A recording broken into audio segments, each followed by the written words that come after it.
In order to add event to a calendar on Samsung Galaxy A36 5G, first of all we can go to the calendar.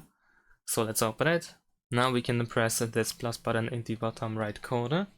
You can set up the title for the event. You can choose to make the event last the whole day. If not, then you can choose the time of the event and of course the date as well.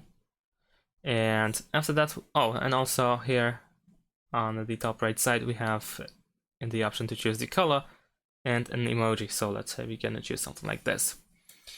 Now if you scroll down, you can also choose location. You can include people that should be informed about the event. We have notifications. We can be alerted about the event, for example 10 minutes before, 1 hour before, 1 day before, or at the time of event. And also we can create a custom schedule as well. Then we also have the option to make the event repeatable. We can add notes, include video conference, we have attachments, and so on and so forth. We can even set up the time zone if we want to. Once we are done with everything here, we can press save in the bottom right corner.